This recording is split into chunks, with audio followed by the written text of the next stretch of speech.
Celebrating 4 years of talk like you've never heard it before, this is Gabnet, the Great American Broadcast Network. Gabnet needs you. Yes, Gabnet needs you to call our live programs and be a part of the citizen panels. It's the most innovative talk format yet, because it's not just one caller, it's a group of callers interacting with the hosts at the same time. Here's how you do it. It's simple. First, download Skype at skype.com. To install it, answer 4 simple questions: first name, last name, email address, and your choice of ID. Then launch Skype, go to Add Contacts, type in Gabnet Live, and ask to be made a contact. Then you're ready to be on the citizen panel.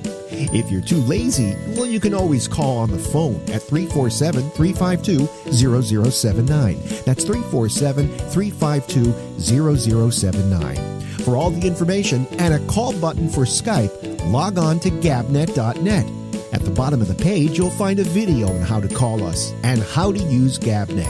It couldn't be easier. It couldn't be more fun and exciting. We're new. We're different. But we need you to call. So for crying out loud, call, or we'll kill this dog. Don't worry, Fluffy. They won't let you die. I'm not kidding. Call or Fluffy gets it. Oopsie. Hey everybody, this is Alex Bennett, host of the Ramble, heard here and seen here on Gabnet, Tuesday through Fridays, live at 10 p.m. Eastern Time, and I got some big news for you. Our program has moved its live video from Facebook Live to YouTube Live. After extensive tests in our Gabnet laboratories of at least 10 minutes, our mind was made up and we've come to the conclusion that YouTube is superior not only in video quality, but audio as well. And then there's the ease of watching it. Here's what you do. Simply point your browser to youtube.com/Bolo Bennett /live. That's youtube.com/Bolo Bennett, BOLOBENNETT /live. And you're there. The player is waiting, and you do nothing, and when the show begins, so does the player. Couldn't be simpler. In fact, tag that page as a permanent tab on your browser, and you're ready to go. And if all of this is too vexing for you, well, just go to gabnet.net near showtime, and the player in the middle of the page will start to play when we're on. We're thrilled with the new quality our move has provided, and while you're there, would you do me a favor and please subscribe to our channel? No, I beg you to. Hey, listen to me, I'm groveling, okay? I know, it's pathetic. I'm sorry, I'm debasing myself, and I really shouldn't be. Please. Evolution is defined as any process of formation or growth, development. The evolution of a radio program right before your ears. Welcome into the Exchange. It's Rob Alfano, and it's a Wednesday night, a special night, and we'll talk about that in just a few moments. You're going to give us a call on Skype in a little while. I'm Jim Browning. You're listening to the Exchange. Well, our long national nightmare just may be over. It seems that we are ready to say goodbye to reality television. Good evening and hello, everybody. Welcome to the Exchange, your safe haven for the free and open exchange of ideas and opinions here on the Great American Broadcast Network every Monday through Friday from 9:30 to 10 Eastern, 6:30 to 7 Western. I'm your host and broker, Damian Chaplin. If you'd like to join the conversation tonight, go ahead and give us a call on Skype. I'm opening the lines right now. The Exchange, one program, ever evolving. Be a part of evolution. Tuesday through Friday at 9:30 p.m., Damian Chaplin moves you in new directions. Call Gabnet Live on Skype at 347-352-0079. The Exchange, the evolution. Tuesday through Friday at 9:30 Eastern, only on Gabnet. Celebrating 4 years of talk like you've never heard it before. This is GabNet, the Great American Broadcast Network.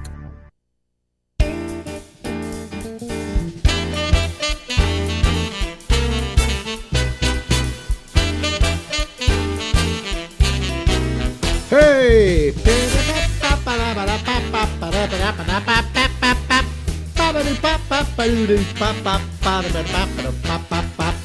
Hey everybody, it's Alex Bennett. It is the Ramble, and I am here. Oh, look at me tonight. First of all, we're going until midnight, okay? Eastern time. And we hope you'll join us for our citizens panel, which is coming up in a little bit. Look at me. I'm wearing a sweater tonight. I went out to dinner tonight, and I decided I want to try a cap I've never worn before. And this one, I think, if I'm not mistaken, was sent to me from the JJ Hat Center, it says here. And I think this is a hat Tony sent me.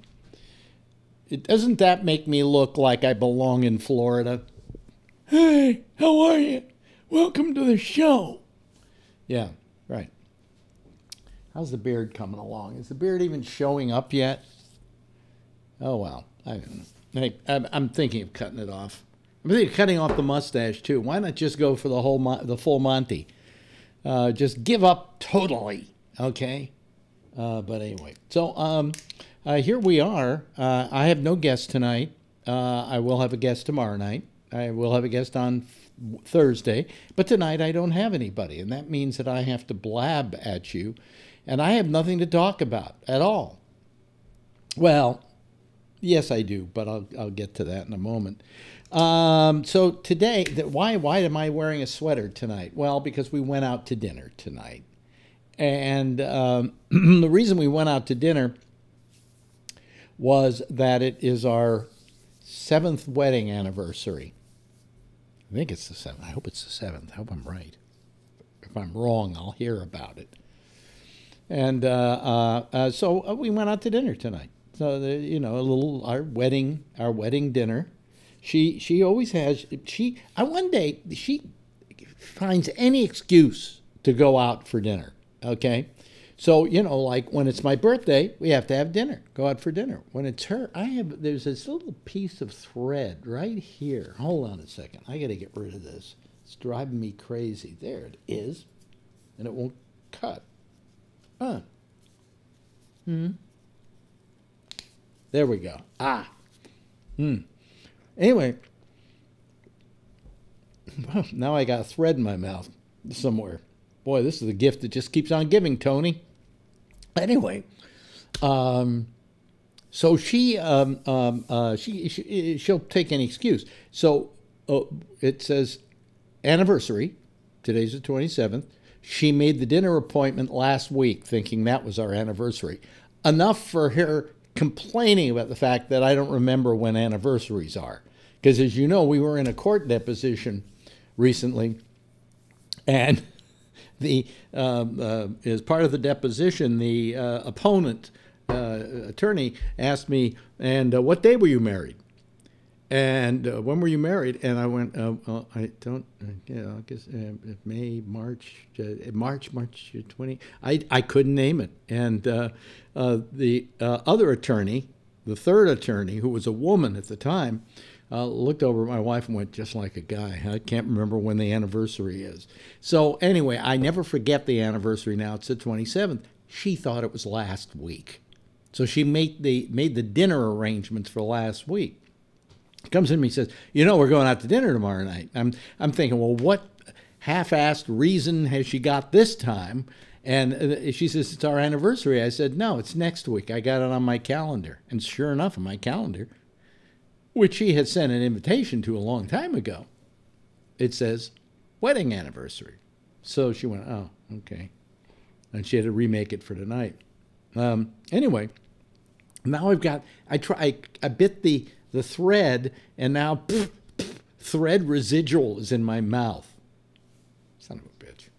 Anyway, so what happens with her is that I never know what anniversary it is, because she did a thing a while back. She went, it said on my thing, anniversary dinner.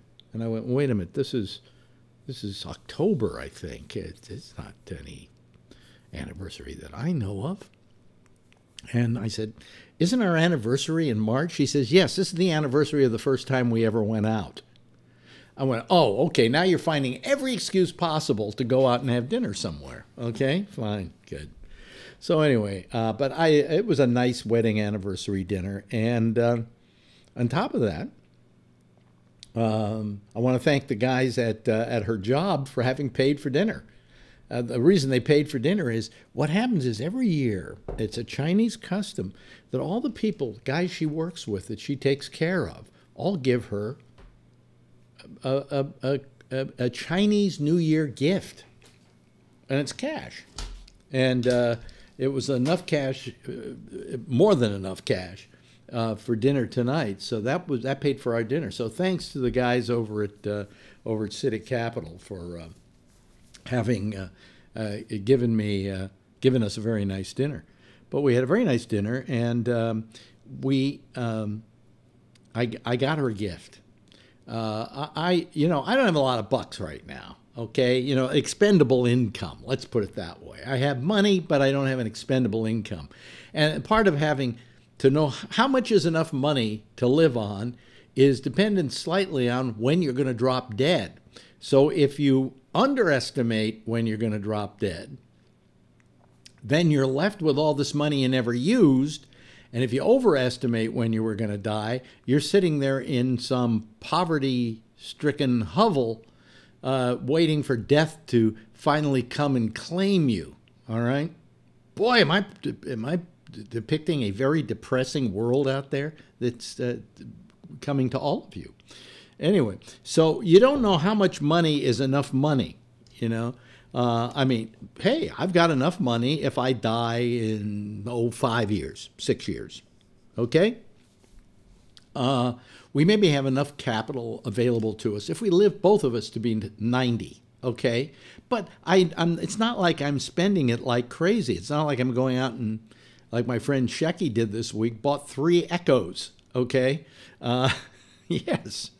So I don't do that kind of spending, but my problem is that I'd like to lavish her with gifts and so on, and I just don't have the kind of income it takes to do that. So I decided for our wedding anniversary I would do something, and she was talking to me recently that she wanted an Apple Watch, and so I figured that's what I'm going to give her, and I went out and bought her an Apple Watch. And she loves it, of course. Who doesn't? They're great. They're great.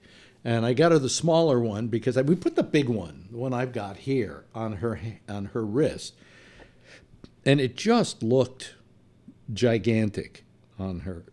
So we went with I went with the 38 millimeter one, and it looks just fine on her. It looks really nice on her. And she's learning how to use it, and she loves it. And, I send her notes every now and then, and there's a tap on her wrist, and she looks at it. And, I finally had something. I finally did something for our anniversary, and I feel good about it. Okay, I feel good about it. But anyway, and honey, if you're listening, a happy anniversary. It's over by the time you listen to this, but.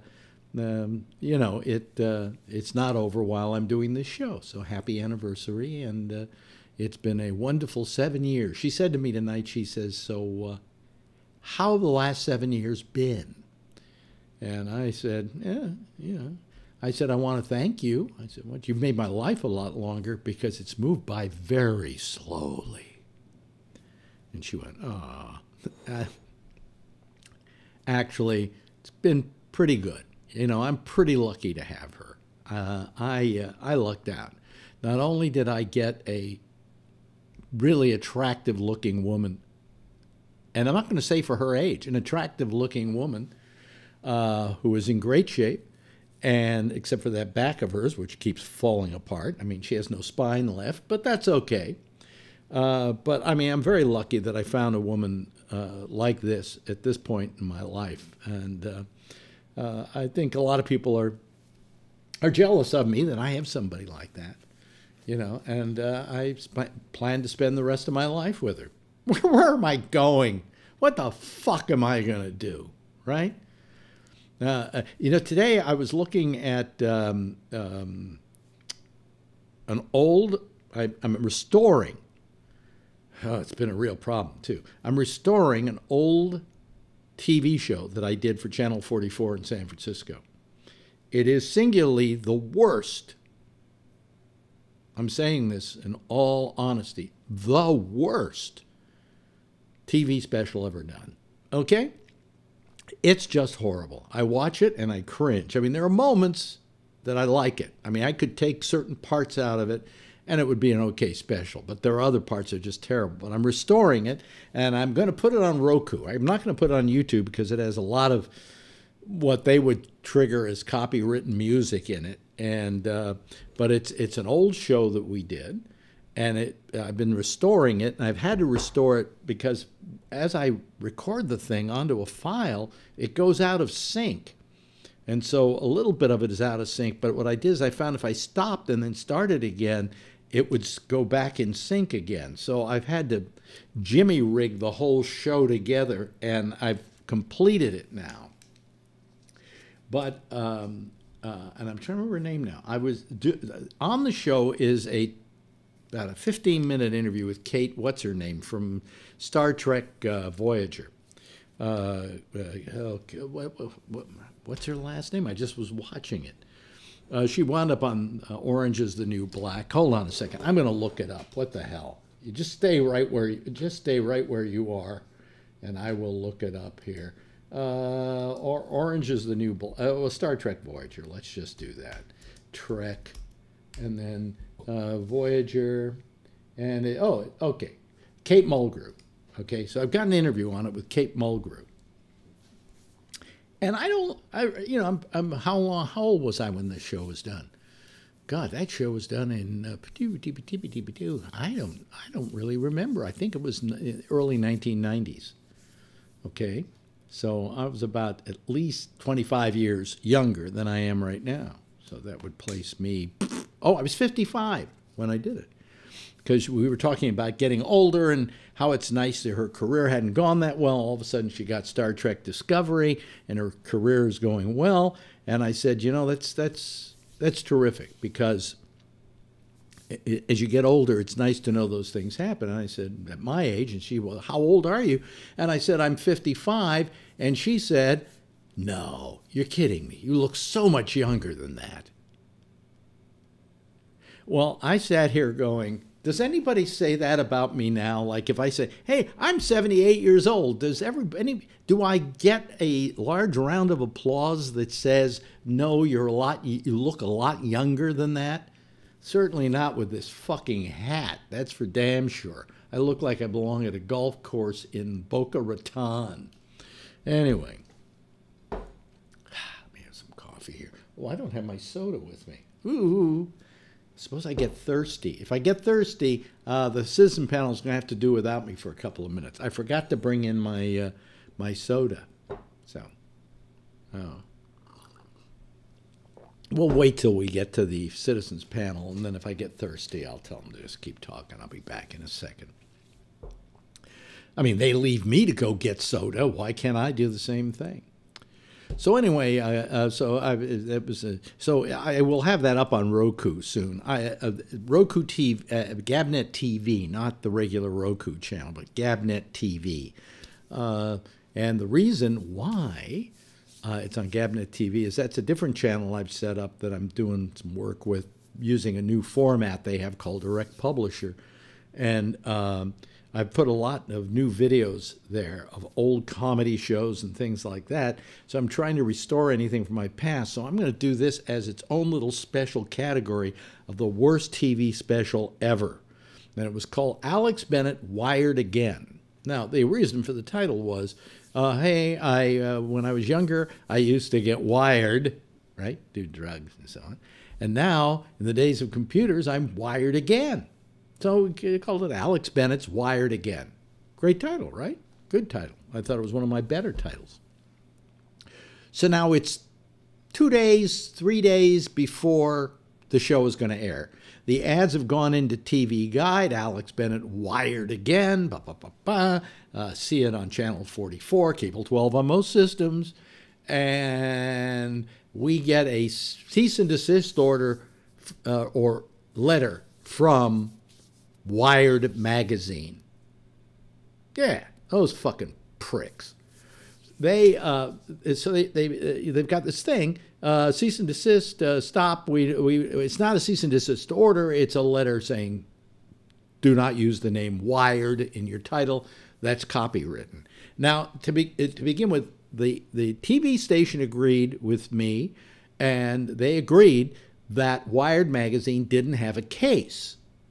But if we used the name on the show, they would then have to go to court and spend a lot of money defending the fact. And, ultimately, we'd win the case because wired is a term. It's not they can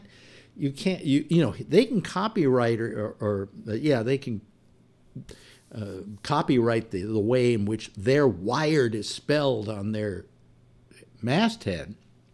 But you can't take a word like wired. It's too generic a term. I wired my house, and now I have a magazine about doing electrical stuff, and it's called Wired Magazine or Wired whatever. This was called Alex Bennett Wired Again. It wasn't called Wired. It wasn't trying to associate itself or confuse people with Wired Magazine. I wouldn't want to because it's a shitty magazine, okay? But so the station said, look, we just got to do something about this because we just don't want to have to go to court with this thing, and we're going to have to do it after the fact. Of course, we can go on the air with it on I think it was Saturday night or Sunday night. I can't remember which day it was on. And we can go on with Wired again, but then we're going to maybe have to go to court with them and so on, and we don't want to have to do that. And so we were kind of like stuck between a rock and a hard place, and they didn't want to do anything about it. They didn't want to have to deal with it. So what we did is we took the title where it said Alex Bennett's Wired Again, all the graphics that we normally had for that, and we just scribbled it out. We just put a scribble. I wish I could show you. I have a copy of the way it looked when we scribbled it. But we scribbled it out. And that way we supposedly took care of the problem. And that we never heard from Wired Magazine again. But they made my life a living hell for a couple of days, and I've never appreciated that, and I've always hated the magazine, and have never bought a copy of it, and I hope you won't either, okay? Even to this day, this is like 25 years later. Is that show that old? It's got to be 25 years old, at least, something like that. Anyway, so that's what's happening. So that was our thing. By the way, it's Carter Bing's birthday today. He called the show occasionally, not a lot, but he calls and he's on Skype. See all the names of people on Skype whose birthday it is today. It lists, and then I'm just clearing a lot of names out of here. There we go. All the things I have to do to get ready for the show. Yada yada yada. Yeah. Anyway, so that was my story with and it'll be on Roku at the Alex Bennett what is it? The Gabnet TV. It's called Gabnet TV. It looks slightly different than the normal channel because it has a different way of putting together the site, putting together the channel. But there's some stuff up there you might find interesting. We did a big comedy show. I just got the date. It was 1988 at the Frost Amphitheater at Stanford, and we had 9,000 people there. Showed up for this comedy show, and it was just amazing. And so we have some video like shot from backstage and some of the stuff that's going on stage and so on, including my friend Bob Rubin taking a buster, man. He slipped, fell, and hit his head, and we didn't think we were worried about him. But anyway, all those things are there. Gabnet TV on Roku, and if you don't have a Roku, well then what the hell? You can go over and I don't have it anywhere else, do I? I don't have a lot of these videos on the old Gabnet Roku site. Let me see here. That's you type in Gabnet Live, or if you just type in Gabnet, it'll come up Gabnet Live, and that's the channel for that one. But I'm just trying to think. Do I have it anywhere else? No, we haven't put it up. We haven't put it up on the Gabnet Live channel, and I don't have it on the website at all. Maybe I'll put it up on the website. I'm not. If I do it, I guess I can run it through Livestream. Livestream doesn't make a big deal about the music and everything. That's the other problem we have, is that here's what I don't get. When we did this show, we had licenses for the music. Okay? So now, right, I have the show and I want to put it up somewhere, but I might get complaints from YouTube in which they're going to say, well, you don't have the rights to this music, or if you do, please present them. And there's no way I can present the rights because the rights were Channel 44's rights to use the music. So I'm just going to put it up in certain places where people can get to it. But if you want to see literally the worst television special ever made, I did it. And you know something? I watched it tonight, and it was so bad I was proud. I know that sounds strange. How could you feel proud of something that is so terrible, Alex? And the answer is, why not? Why shouldn't I be proud? I did something particularly horrendous. There are moments in the show that are terrific, that are good. And there are moments in this show that are just screamingly bad. So, anyway, it was an attempt at something. We have no idea what it was. I also did 2 other specials for 44 called the Alex Bennett Comedy Hour, in which we had a bunch of comedians doing stand-up acts at the Great American Music Hall. And those I'm trying to convert, but again, I'm having the same problem with, for some reason, when I try and dub these things off, at some point they start losing sync, and I have no idea why, and I wish I had some technical person who could tell me, and I wish I had another VHS machine in the house, but I don't. So I tried it on 2 VHS machines and was getting the same sync problems, and I have no idea why it happens. It's not on the tapes. So who knows, and who cares? Anyway, do you realize I've just talked my breath out here? And we've come up to the time when I'm supposed to go to the citizens panel. Amazing. Let's see here. Love the Alex Bennett Comedy Hour. Did you really? It was okay. It was all right. What kind of coffee are you drinking tonight? I'm not drinking coffee tonight. I am drinking tea. I try to do tea during the show, except on Friday nights. And the reason is that then I can get to sleep at a reasonable hour. Let me see here. Also, how about you put the logo on top of your hat or slogan? No, I don't understand that. Bob Rubin was my favorite of mine on the show. Yes, of course he was. Let me see here. Anything else? Anybody's writing of any note? No, nothing. Nothing important. Let me just open up the lines, see if anybody wants to call me, maybe give me some time to run out in the other room and get some liquid refreshment, because this doesn't, if you want to deal with problems of thirst, tea is not going to quench your thirst, right? To me, a carbonated beverage or Snapple takes care of that Jones. So I may have to run into the other room because I forgot tonight because I was doing too many things. Wait a minute, what's this? What do I do here? Okay. I don't, okay, we're all right. Okay, all right.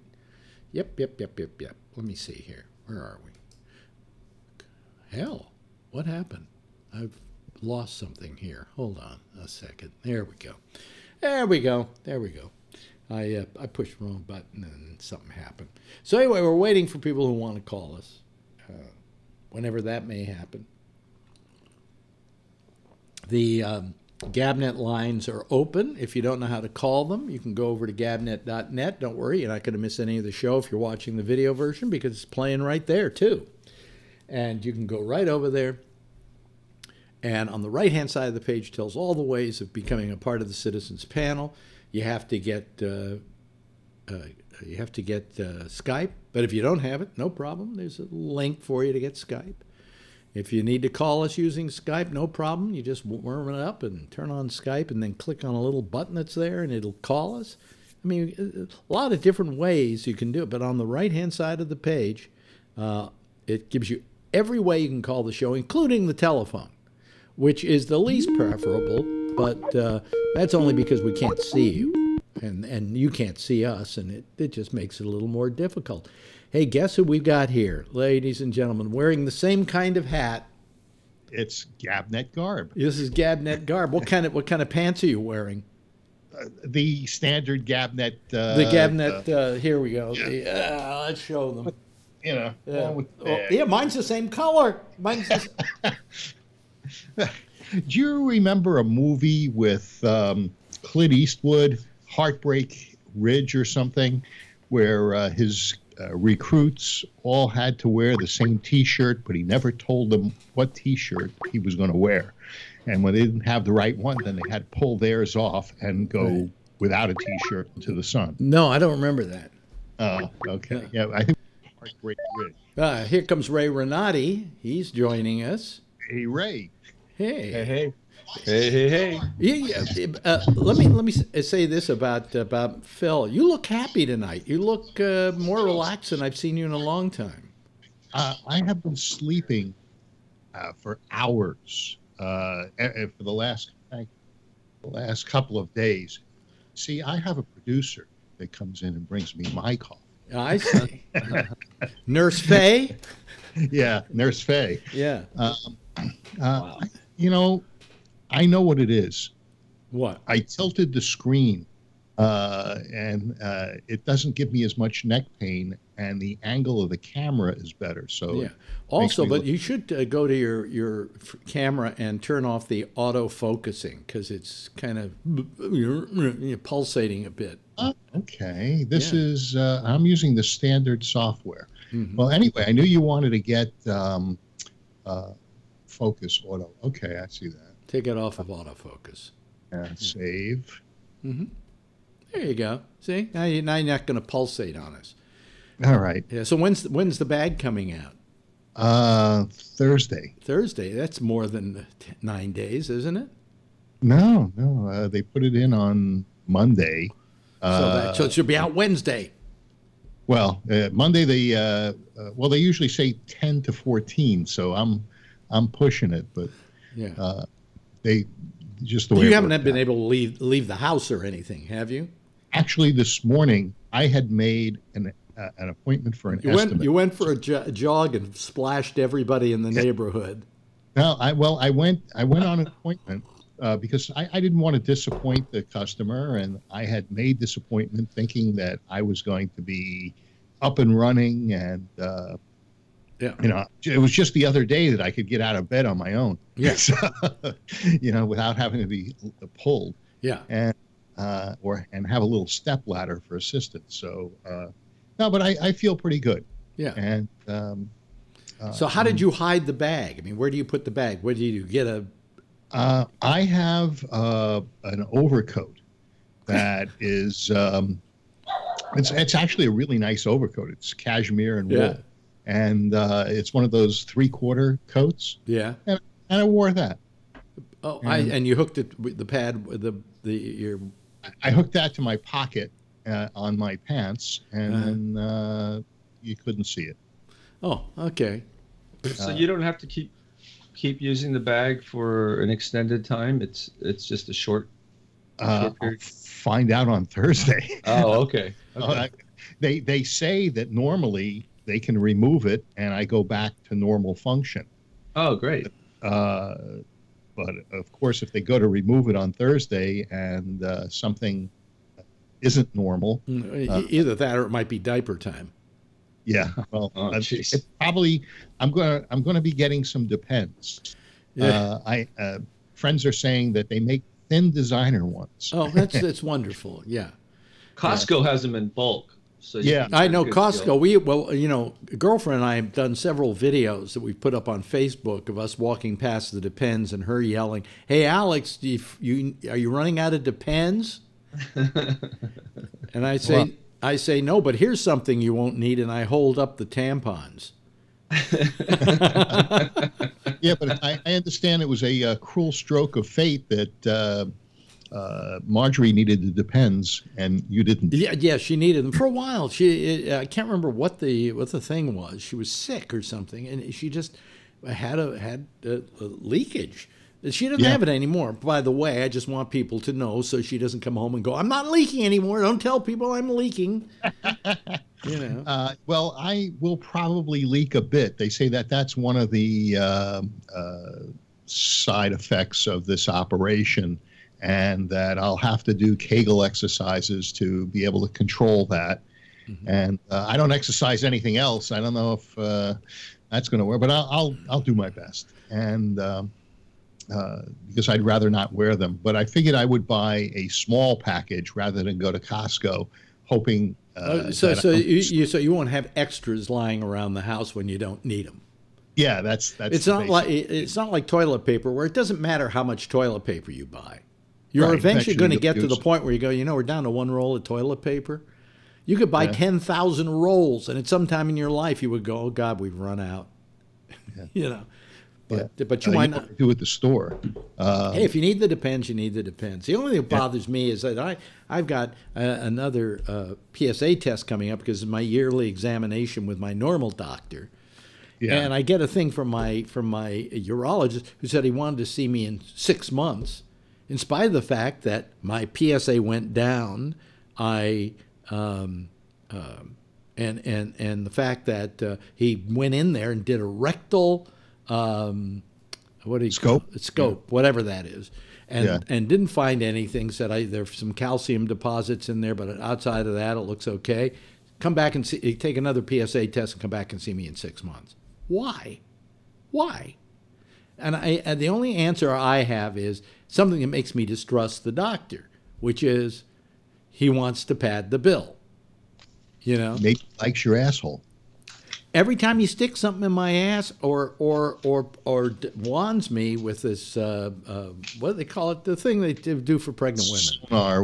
Yeah, I know what you're talking about. Every time he does that, it's $400 that he pads onto the bill. So that's why he wants me back in 6 months, so he can make extra. Between that and the just a visit and everything, comes to about $1,200 a year he can get out of me if I come back twice a year. It takes a couple minutes, right? And the thing is, if my PSA went down, even though the velocity of it from the year before was it was about a point.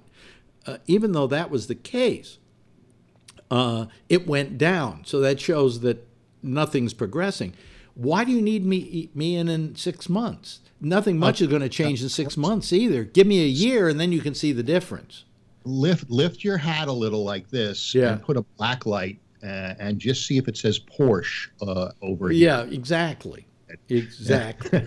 So that's why I distrust. I don't distrust doctors. What I distrust is what they've had to become in order to survive because of the way the government is doling out Medicare money.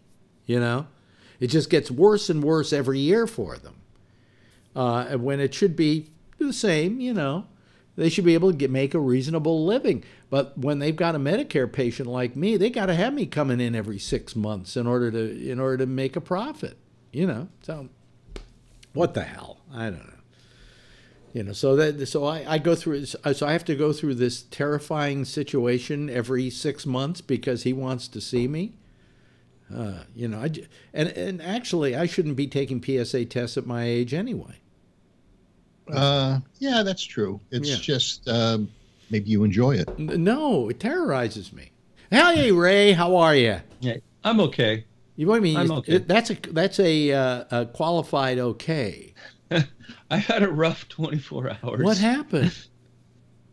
Oh man, they had an awards ceremony last night, the San Francisco Bay Area Theater Critics Circle Awards, and it's so political. One of my plays was nominated, but one of the people on the Critics Circle can't stand me, and for the third year in a row, she made sure that the other play at the same theater won the award for best play in the It just and I know that they knew they were going to win because the whole cast and all the creatives were there, and nobody from my show was there except for me. They got tipped off. I just get so the whole it's like if you know show business stuff. It's just so political and backstabbing. If you know they're political, then you shouldn't really care. You know what I'm saying? I know. I shouldn't even go. It's like, why did I even bother going? You know? Yeah. And I'm not going to go anymore. I'm just Trump doesn't go to those kinds of things either. Well, good for him. I mean, look, I won 2 Emmys, 2 years in a row. I won an Emmy, one in sports and one for a show that I did. You know, as a performer. And I got those 2 Emmys, and that's about the last time I ever worked television.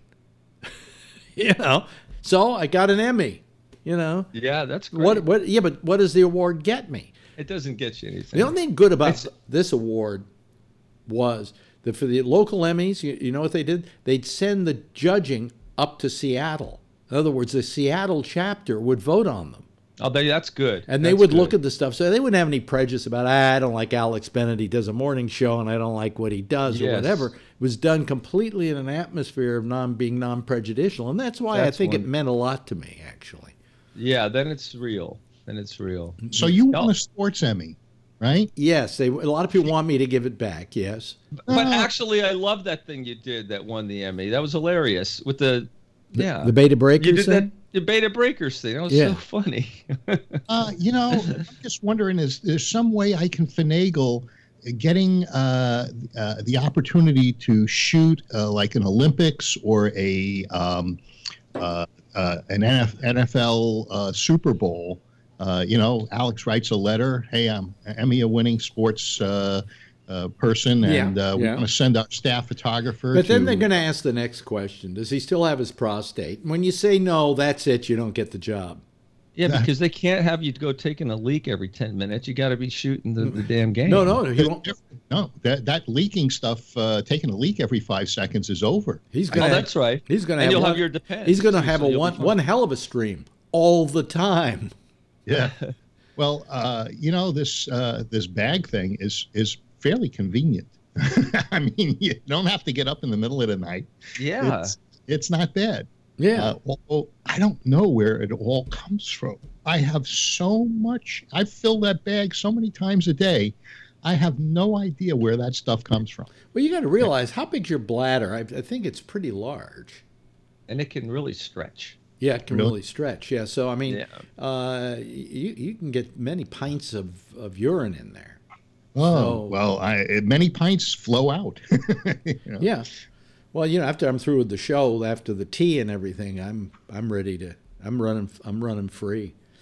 Yeah. Anyway, I have to have a colonoscopy every 2 years. I get to have another one in June.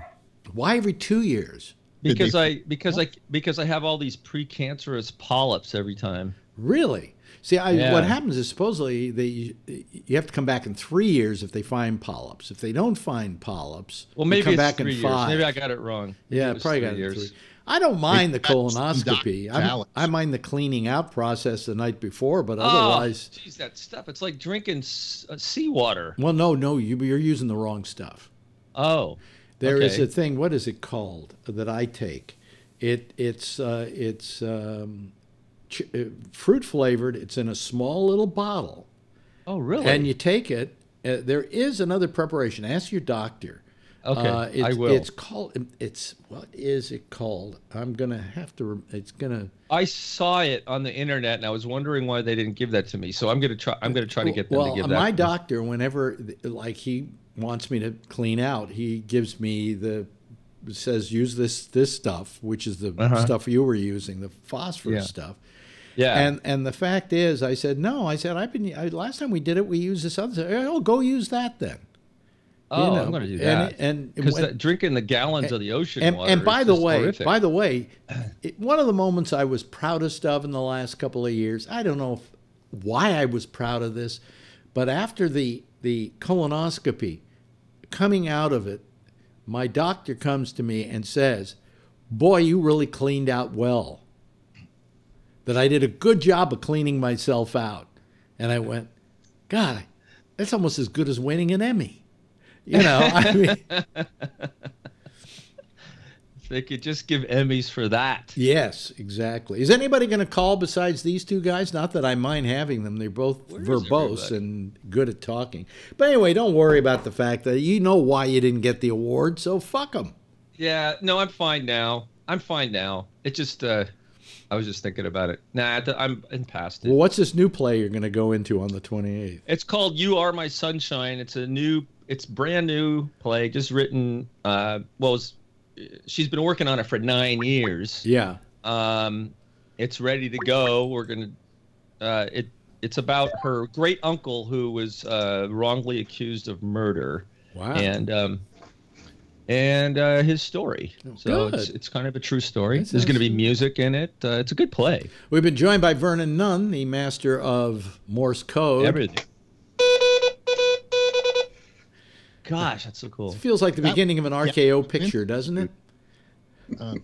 Hey, Vernon, you know, in some of the old introductions to those RKO pictures, Alex, they actually spelled out in Morse code a RKO picture. Oh, is that what they were beeping out? Okay. Yep. It was cheaper than an announcer. Yep. It would seem obvious that if you were to say, guess what they were bleeping out in Morse code, I'd say an RKO picture. Hey, Vernon, my dad. Wait a minute. Did they bleep out? Wait a minute. Did they tap out? Did they tap out an RKO radio picture or an RKO picture? And does it change when they go to the radio name? No, it says radio picture. Oh, okay. All right. Yeah. What were you going to say, Ray? Oh, my dad was in the Navy, and he used to spy on the Japanese. He would listen to their Morse code all day long. Yeah. And then write it down. That's what his job was, and he did that for 2 years in the Navy. And then after that, he couldn't hear high-pitched sounds anymore. And we had this TV in our house that would go all the time. And he couldn't hear it, so he didn't care. But none of us could stand sitting in the family room with the TV on because it made this high-pitched squeal. But he was deaf to it from all the Morse code. Well, I suffer from tinnitus, but I don't think that has anything to do with my ham radio. Okay. That usually has something to do with loud sounds, and because it's a ringing in your ear, and there's been damage to the inner ear? Yeah. There's so many things that can cause tinnitus. It can be medicine. It can be. There's so many reasons you can have it. Surprised with all the shooting that I've done, I haven't developed it. Yeah. Yeah. Let me see here. Somebody, Forbin writes, Vernon, let's see your shirt. Boy, does that sound like something filthy. Hey, take off your shirt. Adidas. The pants. Look at your underwear. So you can... yeah. He's got Gabnet pants. Look. Everybody's got the Gabnet pants. They got to get That's the uniform. That's the uniform. Oh, man, this is getting pathetic, isn't it? What a bunch of fucking altacakas. Jeez almighty. I wore them on purpose. Huh? I wore them on purpose. I purposely put these on. Oh, did you really? I'll tell you, if I don't leave the house, then these are the pants I have on because they're the most comfortable pants you can put on. So great. I can go around wearing my pants with the jeans, with the belt and all of that, but why? But if I wear them during the day, I can't get anything done. I just have this attitude like, I'm just going to lay around. Well, I just to say, hey, it says, Rocco says, Gabnet plaid. That's what she calls him. Or he. I don't know who Rocco is. Anyway, no, I just figure I've given up. It's either this. I won't wear jogging pants. So yeah, this is it. I've got my jogging pants, but I don't jog in them. So if I don't jog in them, are they jogging pants? Or are they just leisure wear? That's a good question. Yeah. So did you lose any weight from this whole? Have you gotten on the scale at all, Phil? Yeah, I did. I'm sure it's water weight. I went prior to the operation. I think I was 223, and tonight I was 216. But if I weigh myself in the morning, I'll probably be a few pounds lower than that. So you gained weight? No, I've lost weight. Yeah, but how much? Not like you thought. Yeah, in the morning I weigh less than I do in the evening. Yeah. Well, your So I prostate. normally weigh myself in the How morning. much could your prostate have weighed? 135 milligrams. That's a lot of coke. No, what's 138 milligrams? How much is that in pounds? Anybody know, or in ounces, or? There's 1,000 milligrams to an ounce. Is it? Is that the way it works? I don't know. I have no idea. I'd have to Google it. Yeah, I don't know the fucking metric system. Well, Have you seen this TV show Naked and Afraid on Discovery Channel? Is that the one where they just go out into the wilderness naked? Yeah, a man and a woman. They're naked for 21 days. I watched it once and I said, "Fuck you." You know, you're doing a show called Naked and Afraid because you're trying to like grab an audience, right? Naked people on TV, and then you get there and it's all blurred out. I know. What's the point? What's They the blur point? everything out. I want to see them naked. I want to see him getting his testicles hung up on an oak tree. Yes. You know. In France, the French version, they actually show everything. There's no blurring out. Yeah. The French Naked and don't Afraid. wear underpants. Yeah. Yeah, and if they do, they only change them like once every 3 weeks. They did a study. Yeah. The Do French. you think it matters what area of France they're from? Like southern France? That Yeah. is greater Because than. I can tell you, like, it's in the north, it's so dry and cold. You feel like you have no need to change your underwear. Mhm. But when you're in the south, it's hot and humid, and so you want to change your underwear like 3 times a day, or your Depends, or whatever you're wearing. I think people are, they're wearing espadrilles and they're soaking up the sun and enjoying the cafe life. Yeah. It's just different. And, Yeah. I think that they'd shower more often, or at least, they go to the beach. Yeah. Well, speaking of bunnies, did everybody watch the interview? I did. Well, let's get into that. All right. Did you watch it, Phil? I watched excerpts after. Now, which one are you talking about? I'm talking. The Stormy. Stormy. Stormy Okay. is not I the watched- hooker. Okay, get over it, Phil. No, She's not a hooker. She went for $130,000 to keep her mouth shut. She's a hooker. No, a hooker. no, they paid her- But hooker charges $130,000 to open her mouth. Well, she did that first, and I saw excerpts of the Stormy. I saw the whole the other gal, McCullough, whatever her name is. McDougal. We'll get to her in a second. McDougal. Go ahead. McDougal. Yeah. She was so pretty. She was worth watching. Yeah. The porn star, I could do without. She's got that look, like She doesn't turn me on either. She has huge tracts of land, though. I mean, wow. Are those the ones that are shaved near her, between her legs there? No, I mean the balloons. They're gigantic. Yeah. But she's got a face to protect them. That's true.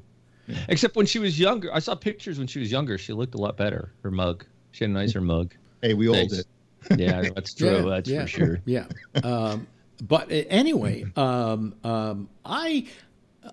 what's your take on the interview? The ones who saw it. You saw it, right, Vernon? You saw it, Ray? Yeah. She's either a really good liar or she was telling the truth. I mean, because she was really resolute. She was good. Yeah. Yeah. Her story has changed 3 times, or at least, and Trump's. Well, how's it changed? No, her story hasn't changed 3 times, Phil. 3 times she has been bullied into signing something that she didn't really want to sign, but she felt like she didn't have a choice. That's what she said. When your life has been threatened, you kind of will sign anything. I don't believe that her life has been threatened. Well, you think that was a lie? That part where when the guy came up to the car and said, "Okay, absolutely," and you can't prove it either. No. Why didn't she go to the cops? Why do you think it was a lie? I mean, I don't know either way, but it could be. It couldn't be. Because if she was truly under duress and if she was truly scared, she should have gone to the cops. If there was a lie, Trump would have tweeted about it. He would have come down hard. That's been Trump's mode all along. Trump has been exceptionally quiet. He hits him back 10 times as hard. That Stormy Daniels is afraid of Trump? I don't think so. I think she's just looking for the payday. No, I think Trump's afraid of her. No, I think Alex says that she's got plenty of money. If she's got plenty of money, why'd she take the 130 G's? Because she was offered 130 G's. All right. Are you going to turn down $130,000? Well, I wouldn't. She doesn't keep her agreements. So, I don't believe Well, her. wait a minute. She doesn't keep her agreements to a Bully. no, to a letter to an agreement that wasn't signed by the party who was supposed to sign it. Doesn't matter. When I have a contract with a customer, I don't have to sign the contract. They have to sign the contract. That binds them to me. And But in this case, this is not selling carpeting. This is agreeing not to do something between two parties. And if both parties don't, one of the two parties don't sign it, then it's not valid. I am not necessarily. I am not an attorney. It'd be nice if one called up and could say one way or another. It can be argued. It could be argued that by taking the $130,000, she was agreeing. Yes. To this. She cashed thing. a check. But the fact of the matter is that I don't think, for instance, as an example, I think her lawyer is very, very smart and knows the reality of the situation. She's never going to get sued by Trump. Trump always says he's going to sue somebody, and then he doesn't sue them. You know why he's not going to sue her? Because he then has to be deposed in this matter, and he doesn't want to be deposed in this matter for fear the same thing will happen to him that happened to Bill Clinton, in that he will be caught in a lie. Trump never, supposedly the agreement was between Trump's attorney, Cohen, and without Trump's... he was representing whoever DD was on that document, okay? He was representing somebody. He was not doing it on his own because he wanted to help somebody win the election. And if he did, then he's in big trouble because he made a $130,000 contribution to the campaign. Without telling anybody about it. Yeah. Somebody's which in is trouble illegal, one way or Phil. another. Which is illegal. So okay. I mean, Cohen is probably in a lot more trouble than Trump at this point. Yeah. But I think the reason Trump hasn't been attacking Stormy Daniels is just like what Alex said. He doesn't want to sue her. He doesn't want to rile her up, because if push comes to shove in a court of law, then Donald Trump's going to have to be deposed. Well, I would imagine if she broke the contract and the remuneration came from Cohen, that it would be Cohen that would sue her. No. No, so, he wouldn't have. No, because the Trump lawyers have thrown a suit at her for $20 million. Yeah. Well, that's what the terms of the agreement were. No, the terms of per whatever, Yeah. So if you do it, it was very funny. Her attorney, I can't remember his name right now. He's a very smart guy. He was on with Cohen's lawyer. Okay, because Cohen won't go on television with her lawyer, and he said, "Your lawyer, your guy is just nothing but a bully, nothing but a horrible bully." And he said, "Well, that is defamation of character, and we could sue you for $1 million every time you say that." And then he said, "You're a bully. He's a bully. He's a bully. He's a bully. He's a bully. He's a bully." He did it about 20 times. He said, "Now go sue me." But the thing is that the fact is that Trump would have to sue her, and he would have to be deposed, and that he doesn't want to do. Because him going into court saying, how can he say to Stormy Daniels, you broke the agreement, okay, without saying, hey, something did go on. Yeah. Yep. And I'm sure Trump's attorneys are telling him he needs to just keep his mouth shut, and they're telling him why. Yeah. Otherwise, he'd be all over Twitter. He has avoided there are two things he's avoided in tweets the last couple of days. He's avoided any mention of Stormy Daniels and any mention of Vladimir Putin. Yeah. In spite of the fact that the government as a whole took this action against the Russians in Seattle by kicking how many of them out of the country? 17 or something like that. Yeah. 30, I think. 30. 60. 60? All right. Yeah. But yet he is yet to mention it in a tweet. Nothing. No bragging about it. Nothing. Saying nothing. Stormy Daniels has never been mentioned. in any tweet. These are two things he's afraid of doing. Yeah. Why is it that she came forward at this time? Well, what exactly was the impetus? I'm going to say I'm going to throw this impetus, which is going to make Phil happy. Actually, when I say it, she's not now an adult film actress, and what they do is she's still out on the road doing playing places, and pole dancing and stuff, and this ups her price. Okay. This gets her bigger money. I can see why she does it, because her whole life, her whole career has been based upon exploiting herself.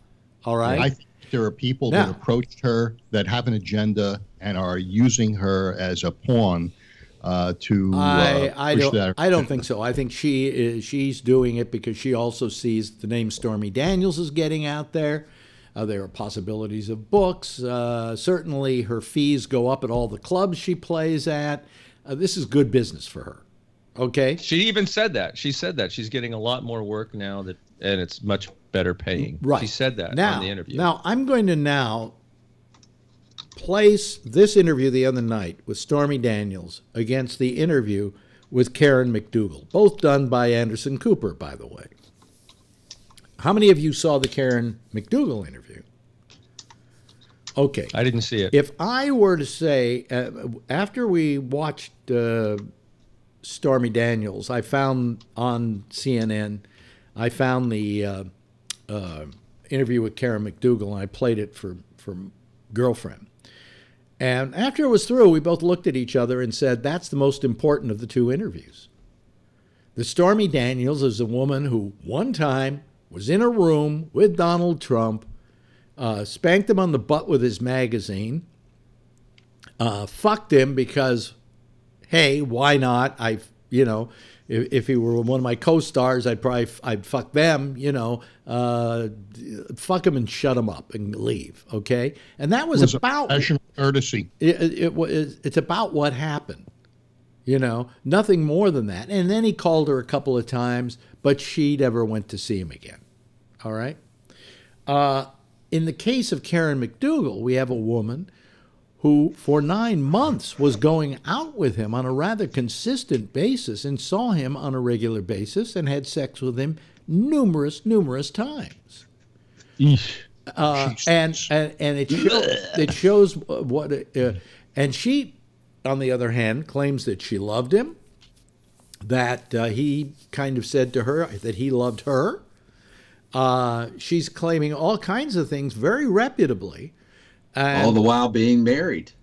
All the while he was married. She wasn't. He was. Yeah, he was. And even had a little baby. And Cooper even said, Anderson Cooper even said, did you hope maybe he would leave Melania and you'd be the next Mrs. Trump? And she says that had crossed my mind, but I think it was more of a story. Now, the difference between the two is the Stormy Daniels story has more legal implications involved in it than the Karen McDougal does. The Karen McDougal story has the implications of a duplicitous husband who's out fucking everything in sight. All right? That's the difference between the two, and that's the reason why the Stormy Daniels story is more important, but she only fucked him once.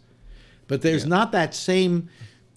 There is the hush money part of it, but it comes via the National Enquirer, who said if you sign a non-disclosure agreement with us and give us the exclusivity to your article, we'll put you in our sports magazine, we'll do this for you, we'll do that for you. And then they didn't do any of it, and they only gave her about half the money.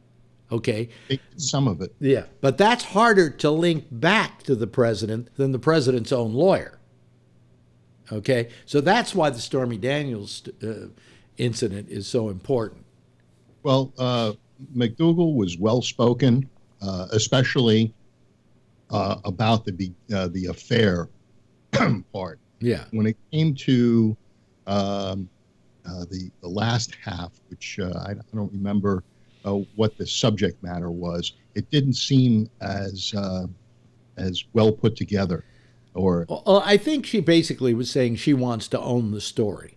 You know, for whatever reason, she wants to own it. She wants to be able to have it be hers, and whatever she wants to say, she wants to be able to say, rather than to be portrayed in some way that someone else would imply. Okay? Yeah, she doesn't want to be portrayed as a hooker. She wants to be portrayed as someone She's not a who's in love. hooker. She was a playmate she was Playmate of the Year, Playboy magazine. The first time they had sex, he was trying to give her money at the end of the night. But she didn't. Yes, and she turned it down, so that makes her not a hooker. Yes, but what was his concept of her? Well, I can't help what kind of sexist idea he had of her, what kind of piggish, thuggish attitude he had about her. But it gives you pause when you say, hey, at the end of the night, he wasn't in love. He was handing her money. And then, you know, she was saying, oh, me? I'm a farm girl from Nebraska. I don't do that. That's not what I do. I fall in love with my men. And so, you know, that's her. She's trying to get that story out that she's not a call girl. She's a farm girl who has ethics and goes to church and does all of these things. And she was in love. She seems to think that she wasn't that good a girl back when. Now she's a born-again Christian, and, you know. She's trying to change the and by the way, story. at 40... No, wait. If he offered her money and she turned it down, she is by definition not a hooker. I understand. I'm not saying she is a hooker. All I'm saying is his mindset was that he thought she was a hooker because he was paying her money at the end of the night. No, he probably wanted to, in a way, cleanse his guilt by paying her. Yeah. Yeah, you can't disagree with that, Phil. How can you put it on her? He has guilt? Let's say you had a wife, okay, and you cheated on her with somebody else. What you would have to do some kind of action to cleanse yourself of the guilt. And probably one of the ways of doing it would be to say, here's some money, thank you. No, I would just cheat more. And so it became a normal part of the deal. Yeah. But is there anybody else going to call tonight, or is it just going to be us? I mean, it's a nice little You know what the here. creepiest part of the Stormy Daniels interview is the whole thing where he compared her, said, to Ivanka. Well, here's what happened. Ivanka. After we saw him say on Good Morning America or whatever, wait a minute, hold on a second. Date his daughter if he could. Hold on a second, Ray. Okay. MSNBC did a side-by-side comparison with the Karen McDougal interview and the Stormy Daniels interview, and they played both of them saying exactly the same thing, that he had said to her, you remind me of my daughter, you're beautiful and you're smart. Right. You know, but this is after we heard him say a few months ago that if his daughter wasn't his daughter, that he would want to date her. Yeah. Because she's so beautiful and smart. Yeah. He would want to date anyone. I mean, but that's just so, don't you find that, I don't know, I find it kind of gross. It makes me want to vomit. Yeah. And I don't even have a daughter, okay? But, I mean, that's just bizarre. I do. She's adopted, but still. Oh, well, yeah. And I don't know how old Karen McDougal is right now. She's 40. She's 46. That woman. She looks awfully good. She looks awfully good. And I can't see where she's had a lot of work done. Okay. She's just unlike Stormy. Unlike Stormy, right? Yeah, no, she's a natural, and could have done better. Well, I guess if I have a down point with any of these people, it's the fact that they fuck Donald Trump at all. But at least I got to hand it to Stormy, because she said, "Did you want to fuck? Did you enjoy fucking him? No. Did you find him attractive? No." On the other hand, Karen McDougal was going, "Oh, I loved him and he was so sexy," and and I'm going, "You must have been a stupid broad at that age." You know, if you thought this was a sexy man, especially when you're at the Playboy Mansion, you're the Playmate of the Year, and there are a lot of people, hanging out there. But on the other hand, I've been to the Playboy Mansion, and you're given a set of rules before you go. And one of them is don't come on to the bunnies. Don't come on to the Playmates. Don't spill anything off the trays. No. Eat all you want, but just keep your hands off the merchandise. Yeah. Because that was just the protocol. But still, she had the ability to, to see a lot of men other than Donald Trump. Now, it agreed, this was how many years ago? 12 years ago, something like that? Maybe 13 years ago? Trump was a little better looking than he is now. Yeah. Mm-hmm. But, I mean, would anybody want to fuck that manatee now? Well, he's fucking us. He still had that star power back then. And when he had said in those tapes on the bus that if you're a celebrity, you can grab them by the pussy and you can pretty much have whatever you want, he was telling the truth. And he said, I do grab them by the pussy. He wasn't talking rhetorically. He said that he does do it. Okay, so he did it. I just want to make, Okay. And more power to him if he could. Oh, really? Now, my question is the belt and zipper. The Republicans are worried about how all this is going to play out for them in the congressional elections and senatorial elections coming up. Do you think it's going to affect them? I think it is. I think his base is so behind him. There was a group of women that they had on television being interviewed, and these were like conservative, church-going type of Republican women, and they were basically saying it doesn't matter what he did 12 years ago, it matters what he is today, and I don't think it's affected him with his base. Okay, here's the thing. His base didn't get him elected. Well, what did? The people who voted for him who weren't part of that base. Oh, okay, yes. That's why I say the crossover, he may lose that. Yeah. And we already saw that in Pennsylvania for that. We also saw it in one other election, too, recently, if I'm not mistaken. Roy Moore, maybe? Yeah, Roy Moore. Well, what I can't figure out, Alex, is why someone like Jeff Flake and Bob Corker, which if both of those guys stood up to Trump and said, I'm not going to vote for anything that you want, his presidency's over. He will not get anything, just like Obama. It'd be like the Republicans balking against Obama. But Vernon, there are things that they want, and they coincide with what Trump wants. And I know, but both of them are saying they're not going to run for re-election. So why not just screw the hell out of Trump? Because they only have this window to get their policies voted in. They already have their policies. There are others, I believe.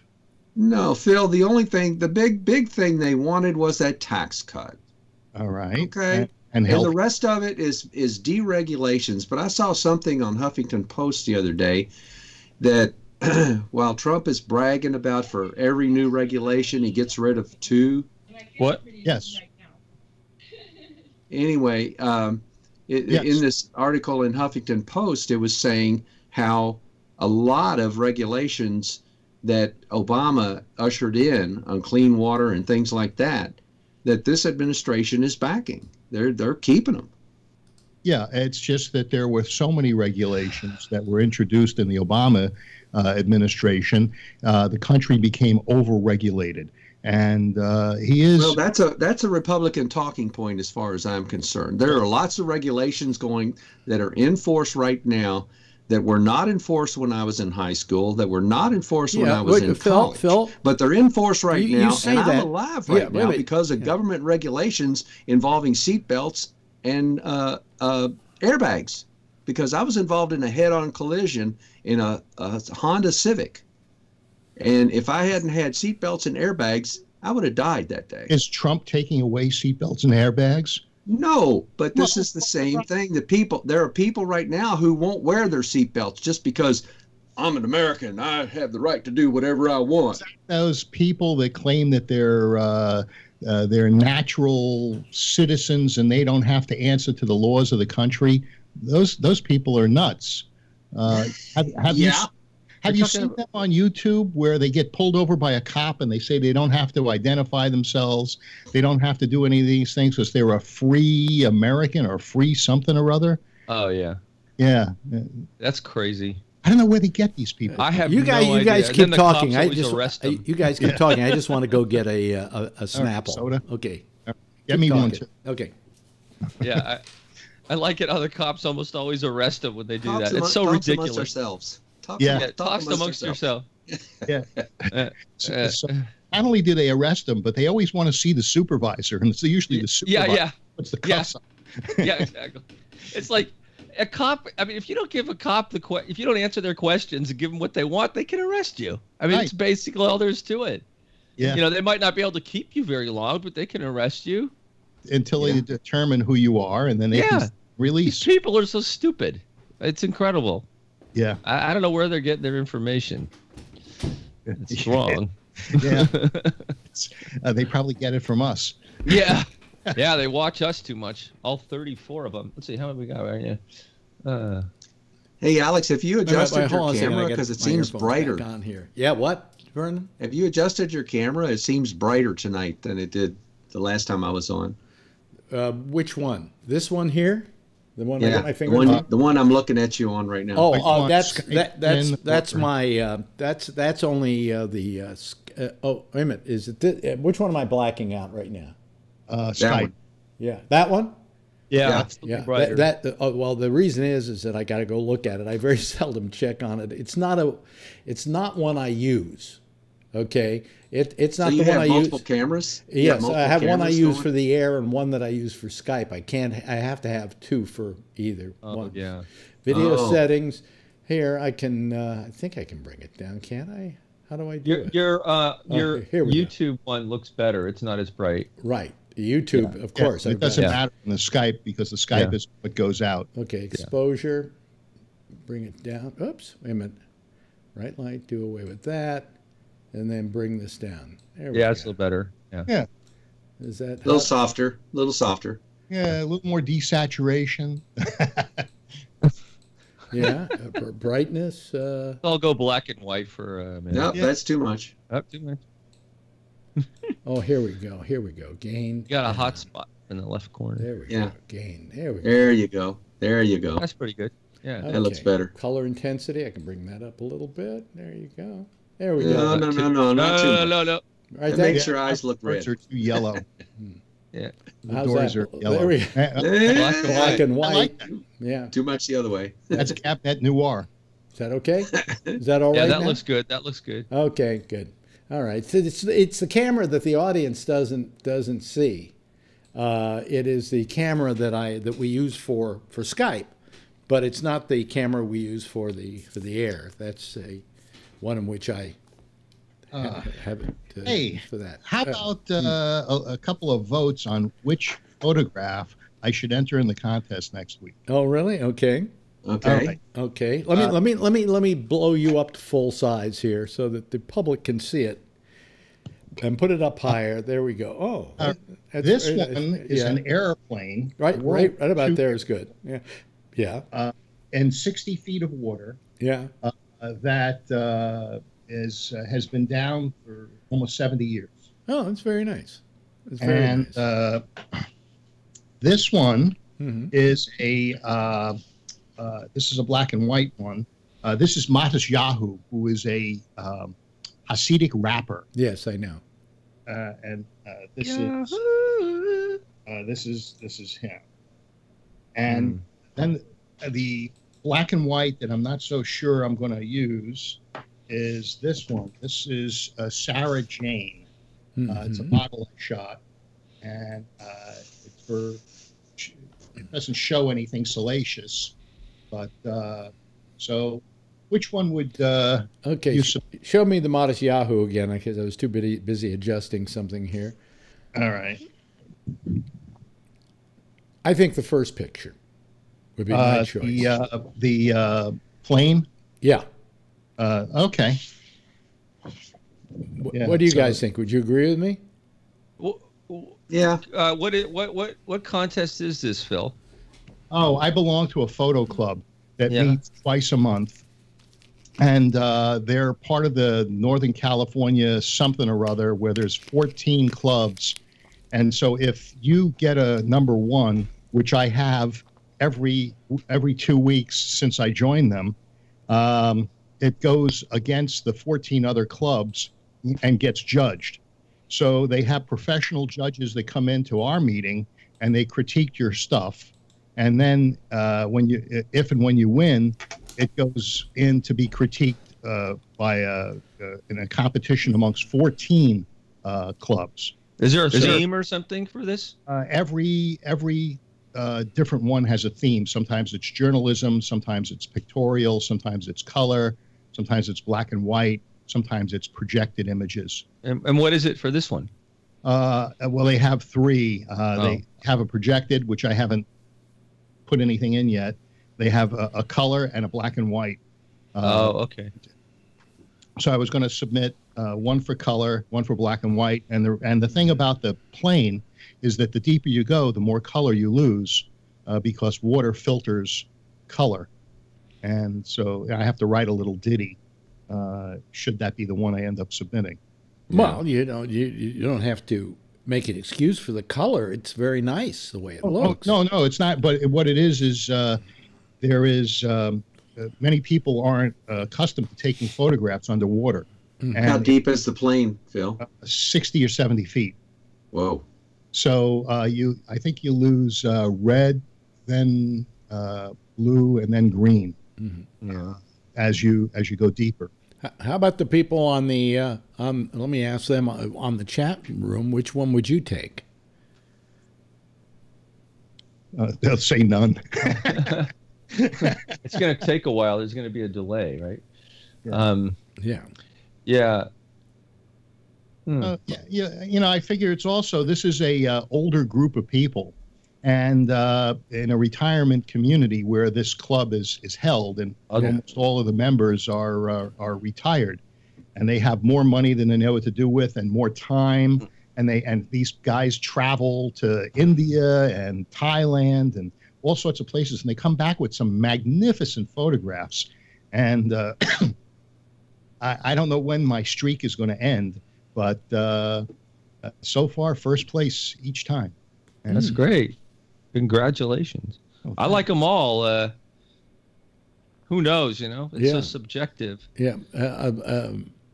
Let's see. You have a vote for the airplane. Phil, what did you shoot with? Well, he's not shooting with anything now. AK-47. Sovereign citizens is what they call themselves.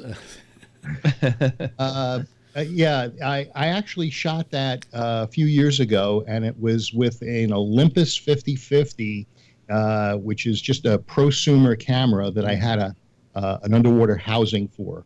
Now I have a much more sophisticated underwater housing and camera, and full frame. They should have a category of shot with an iPhone. Because today, the things you can do with an iPhone are amazing. In fact, Steven Soderbergh just shot a whole movie with an iPhone. Wow. Not to mention, Yoni Mayeri. Yeah. She teaches a course on iPhone photography at Cal Berkeley. Well, I got to tell you, it's probably the iPhone, I would say, and more particularly smartphones in general, are probably the most used cameras in the world now. Yeah, absolutely. There are more photographs being taken every second on this planet than have ever been taken before. I've taken some spectacular pictures with an iPhone, and the kind of quality you're getting on iPhones today, it's amazing. The only thing you don't have is the ability to focus and do depth of focus and things like that, and they're getting close to that too. And a lack of ability to photograph in low light. No, these things do pretty well in low light too. I'm amazed.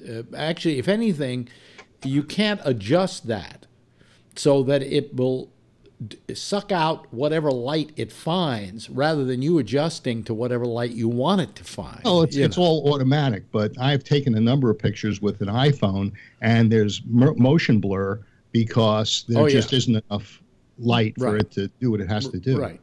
But I don't have a lot of light on in this room, and look how the webcam looks, Yeah, but those are pretty sensitive, and video seems to be different as far as sensitivity goes, and it is, and range than still photos. Well, we could still use some more callers if there's anybody out there who wants to join us. If not, we're having a nice little Happy Fizzies party here on our own, and there are a lot of people listening to it, so I don't give a shit. Let me bring up another story. I'm feeling guilty about something. I'm feeling guilty about still using Facebook. And I'm feeling guilty about it, not for me. I mean, I have 5,000 friends, none of whom know me particularly, and none of whom I know particularly, but I have 5,000 friends, including Vernon. And I use basically my page as a point of publicity, as opposed to the Gabnet Live page, which hardly anybody ever goes to. They all want to get into the club they can't belong to. So, it's because all you can have is 5,000. But if tomorrow I stopped Facebook, and let's say the day afterwards I started up again, I wouldn't have 5,000 people, and I probably never get 5,000 people again.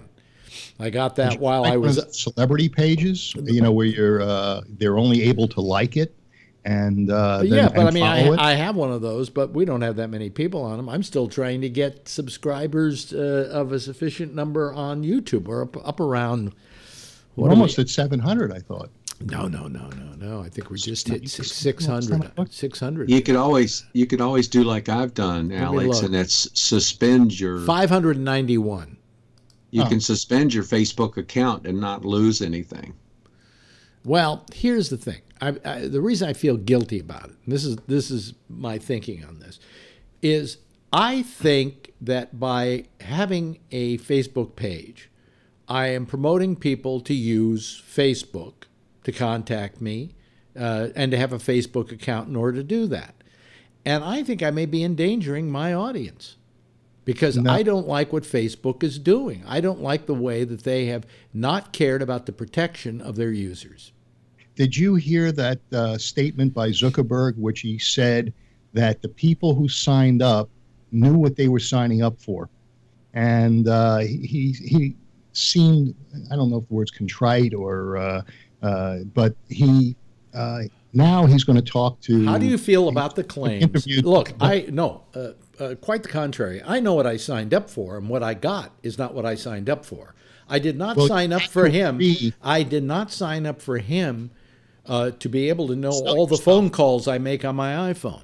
Was it the book 1984? I can't remember, where they said that they were collecting all the data, and the person who had all the data was going to run the world, or was that a Batman thing?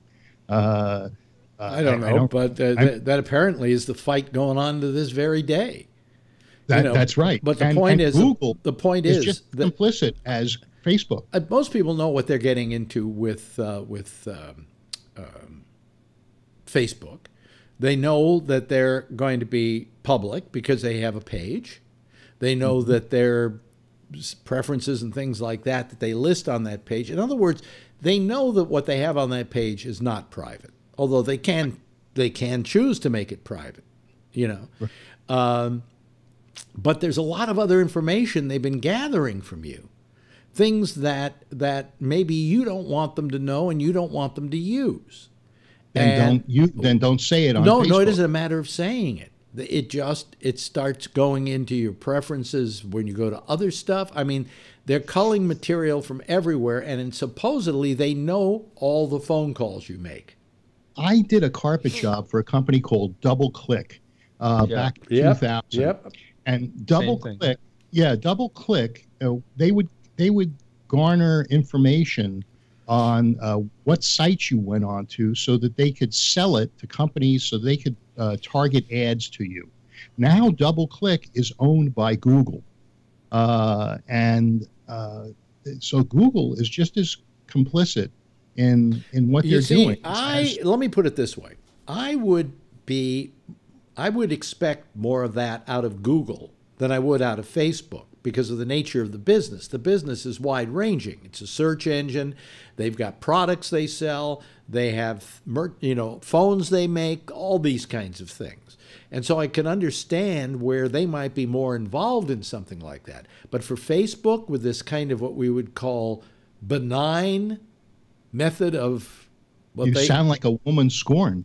No, it presents itself as a very benign source of social networking. You have a page, people commune with you, they talk to you, they send you notes, you send them notes back, they send you messages, you can even send some video to each other.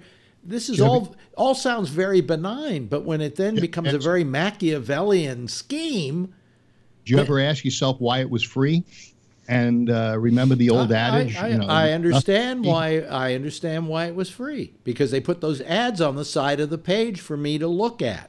That I will understand. I don't mind it when people use advertising like YouTube, although they don't, can put ads before and after my my videos if they want to, and I understand that. I'm getting this service for free. How did they know what ads your viewer wanted to see unless they targeted your? That's why they that's why they bought DoubleClick, because DoubleClick DoubleClick would understand what your preferences were from what you clicked. Right. Excuse me, I have to blow my nose. So this gatherer of information that supposedly is no different than a CB radio, because when you're on a CB radio, that's a public airwave. When you're on a ham radio, it's a public airwave, and what you say whole different set of rules. It's available to everybody. No, it's a different medium, entirely different medium. What does Vernon think about that? CB radio will only go about 2.5 to 3 miles. Mm-hmm. The internet goes worldwide. Yeah. Well, it's ham radio is subject to propagation conditions. So, you might be able to, somebody in California might be able to hear my signal at certain times of the day on a certain frequency, but they can't hear it all the time, anytime they want. No. Well, I was subject to propagation, but I had it removed. So I just want to correct me if I'm wrong here, but the big thing with Facebook, I thought, was that they were not only garnering your own personal information, they were then going out and getting all of the information from everybody on your friends list. That's right. Yep. Now that was a huge what? There was a bar. Whenever a program would have that, it would say, "Do you want us to add your friends from Facebook or from?" Those are on outside programs. Do you want to use your Facebook account to sign into this? I never do that. I constantly. I don't either. I thought they were doing it. Okay. I thought they were just doing it whether you did that or not. I just figured I don't have any friends, so I mean, DoubleClick just gets your own information from cookies on your machine. Facebook was going out and getting information from all these other machines. So they did, and then it were exponentially. There's a question of you're right, Phil. I know what I was getting myself into up to a point.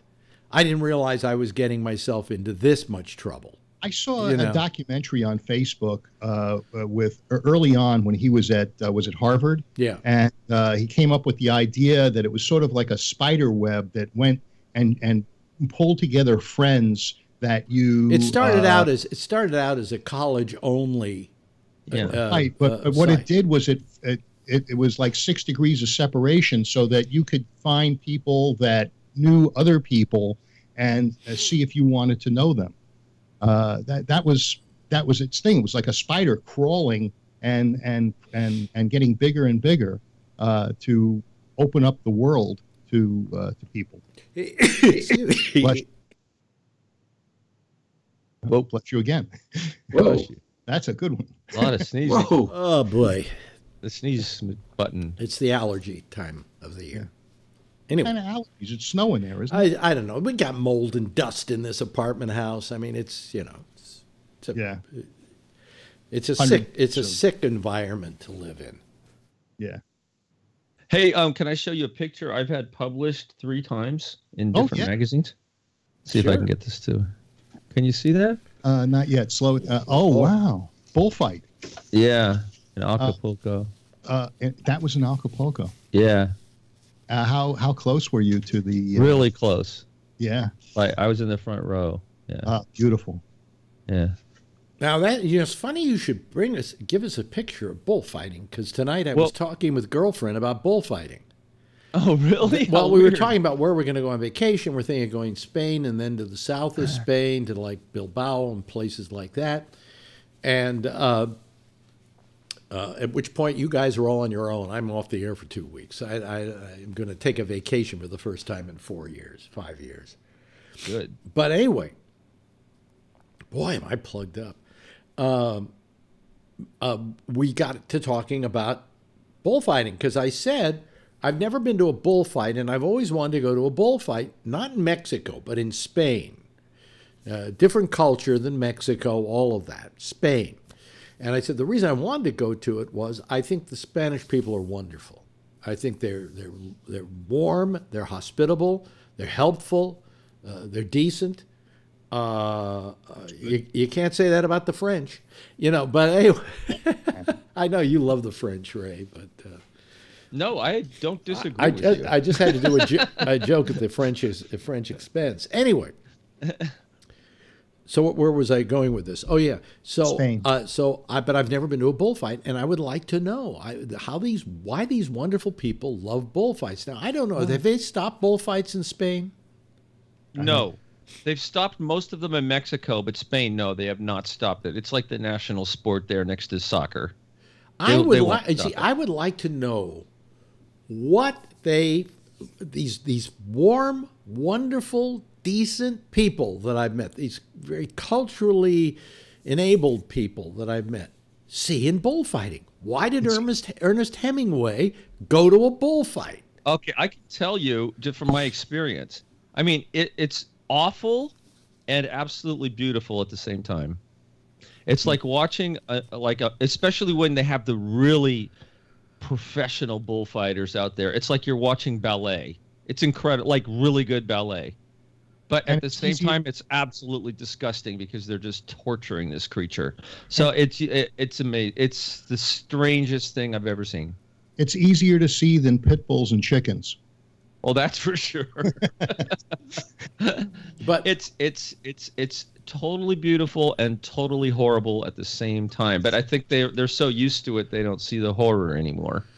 And they have the running of the bulls where they get revenge on the people. Right. So yeah. Yeah, and there's also. Have you ever heard of Pamplona? That's what you take out your ass. That's where they have the running of the bull dykes. It's really, hey, the bulls get to have revenge. By the way, dyke is not a bad term, might I add. I've asked many lesbians, and they say dyke is a perfectly acceptable term. How about butch? The Netherlands. Butch is fine. Butch is fine. Simply means the person is butch. I mean, sometimes gay guys will call other gay guys butch. How about rug muncher? Now, then you're getting into an area that is thorny. Well, hairy at least, but thorny as well. Yes. Some are thorny. Yeah. But anyway, I had a girlfriend who ran the Bulls of Pamplona. She wore one of the white outfits and this kerchief, and she you know what you got to do? You take a newspaper and then you have to hit the bull with the newspaper to accomplish what you're supposed to accomplish. It's crazy. And she said when she got back to the hotel, she took her pants off, and there were literally footprints on her butt because she was running so fast, her heels started kicking her butt. She said it was the most terrifying thing she's ever been involved in her life. I had a friend that said he hid on a corner, but somebody else told me the corners were the most dangerous spots, the corner of a building. Yeah, because they get kind of bunched up. It's like what do you call it? Like a cork in a bottle. The bulls get stuck there, and then they just start plowing into people in the corners. Yeah. And traffic jam. Yeah. Wow. So the adrenaline must be just amazing. Well, I mean, it's got to be an amazing thing. But I've often just wondered, what is it about bullfighting that people love? And that's why I want to go to one, because I want to experience whatever it is you experience. The funny story I always like to tell is George Lopez told me once that when he was a kid, he went down to Tijuana to see the bullfights. And I said, do the bulls ever win? And he said, this particular day that we went, a bull did win. He, in fact, survived the entire thing, and I think he got the matador. He didn't hurt him terribly, but he literally, the bull won. Yeah. And he said, so what did they do? And he says, they led the bull out of the ring to the cheers of the people yelling, "Viva Toro, Viva Toro," And then they go slaughter it. Wait a minute. He says, oh, sorry. And then in the middle of them yelling, "Viva Toro, Viva Toro," you could hear a shotgun going off. Yeah. No. So much because they have a deal. They sell it to the local restaurants, so they have to kill the bull. But is bull meat good meat? Yeah, apparently it is. If you cook it correctly, yeah. I had heard they gave the bull meat to the poor. Well, maybe they do, but I know they kill it even if the bull wins. I know they just kill it, like you said. Yeah. But, if I'm a bull, I'm going to that ring. I just go, this is it for me, Just try to take out as many of these assholes as I can and hope for the best, Well, they have to kill it, too, because by that time the bull is so poked and prodded and bleeding to death that it wouldn't live anyway. Well, I want to know what the fairness is in that. I mean, to begin with, I think bullfighting was invented by a guy who wanted to get laid and who knew the trick, and he simply said to his girlfriend, "Watch me." And he took a red cape and he put it out beside him, and of course the bull would run for the red cape, and then he would flourish it and the bull would run past him, and she'd say, "Oh, you're so brave, you just let that bull come at you and you managed to survive it, and let's go fuck." I think everything started by a male, started by some way to get laid. That's my theory in life. That's how Stormy Daniels got handled. Yeah. Anyway. True. Back to Stormy. See how things go 360? Anyway, but the fact is that it is a thing where the bull will go for the cape, not for the person. If the person isn't moving but the cape is dangling, they're going to go for the cape. All right? Usually. And when a matador gets gored, it's because he fucked up big time. He just isn't very good at it. But the thing is that I didn't get is it's not fair because first they stick picks in him. The bull. That cools off the bull, I heard. It's a picadors on horses. They come in horses, and they stick with these long poles, and they pick it. They pick out. No, they do it to weaken the bull because when the bull first comes out, it is pissed off. They keep it in a pen with little pins in it for like 2 days, and it can't get out. It finally gets out. It wants to kill everything. And so they exhaust the bull, and one of the things they do is they poke at it with these long. But that's swords. For starters. Then now we've got we have the matador, and he is supposed to literally, I guess, shove the sword in the back of the neck. Yeah. And if he does it right, the bull will go right down. Yeah, because it goes through the shoulders and penetrates the heart. So it goes right through, and then he has to hit the heart, which is near the chest. Yeah. And it's right at the bottom. But this is after this animal has been brutalized for a half hour or so. Yeah. Oh, at least more than a half hour. And by the time he sticks that sword in him, that bull is so weakened from the picks and the blood and all of that. So where's the fairness in it? If you didn't have the picadors, that'd be interesting. There's no fairness. That's the same operation they had on me. Last week. Okay, really? Well, how many jokes are we going to get out of your as many as possible? Your prostate. Yeah. That's the most horrible moment of the bullfight, by the way, when he sticks they do this big stylized thing and the crowd goes crazy, and then he sticks it in the shoulder, and the bull, if he does it right, the bull just falls to its knees and just like makes these horrible grunting sounds. Oh God! And then just falls over and dies. I mean, it's just absolutely horrible. Alex wants to go to that. Yeah. It's horrible. Did they have the worst thing I've ever seen. What? Do they have clowns at a bullfight like they do at a rodeo? No, but they have other bullfighters that are kind of like clowns that run around and taunt the bull and stuff. Oh. Yeah. They're sort of like the clowns. Yeah. Wow. Oh, by the way, I just want to mention next Monday, hopefully, I'm going to, during the afternoon, we might not have a full show on Tuesday. I don't know.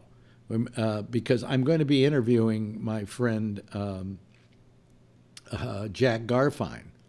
And I'm going to try and do a couple of interviews with him over time. But the first one is going to be about the concentration camps that he was in. He was in 11 of them as a child. Oh, my God. And I'm going to interview him for as long as I can. If it's 2 hours, and we'll have that as the show that night, on Tuesday night. But, 11 camps. Do you get a free night after 10? You get a set of steak knives for that. Yeah. Is this in Germany? Is this World War II? Yeah. Wow. These weren't summer camps I was talking about, Ray. No, I wasn't sure which war. I didn't know if you meant like Yugoslavia or something. No, he survived. He survived 11 concentration camps. Wow. And he's one of the survivors. Then he became a very well-known Broadway director and theater teacher and motion picture director. What's his name? Jack Garfine. He did 2 films. He did The Strange One, and he did, what was the other film he did? It's his big one, actually. And they've just been one of them just been re-released. But Something Wonderful, I think it's called. Okay. Oh, yeah. Yeah. And Jack was, once we get into his Hollywood, it's like there are 2 whole stories to tell here. His Hollywood period and his Broadway period. He was one of the founders of the Actors Studio West. And I mean, he knew everybody. He knew Henry Miller. He knew Arthur Miller.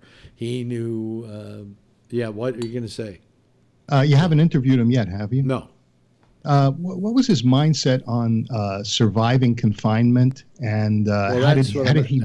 I have questions of that task. That was, it'd be interesting because everybody deals with adversity. Well, I'm interested in an area that I never hear discussed, and that was what life was like day to day in this environment.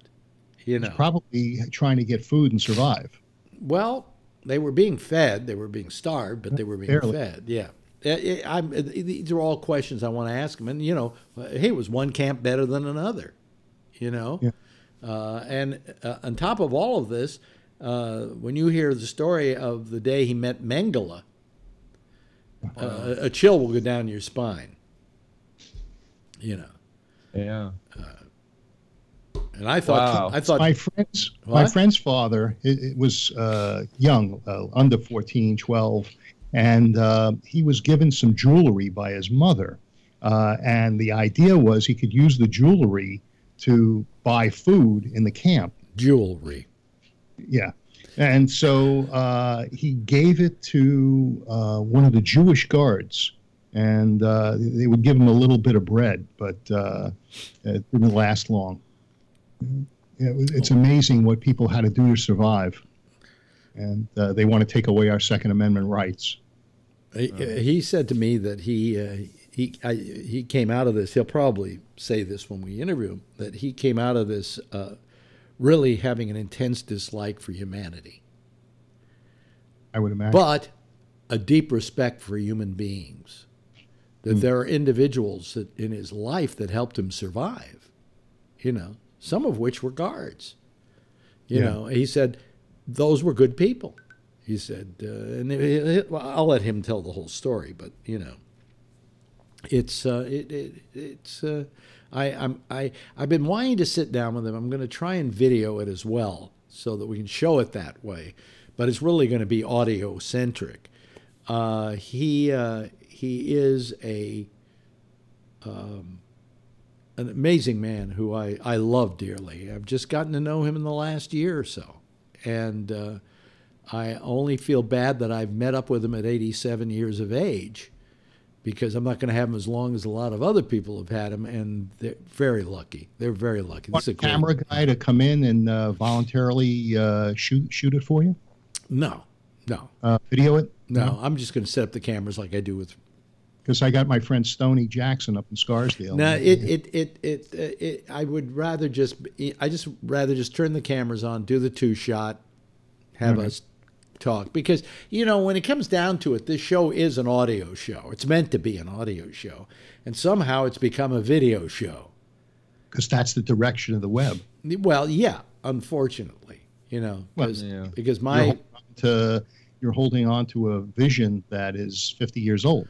No, I've gone along with every change that you could possibly make. I'm doing it, And this is the one where you're kicking and screaming about the change, Well, I'm only kicking and screaming about it because I'm very happy with YouTube. Okay, I have to say that.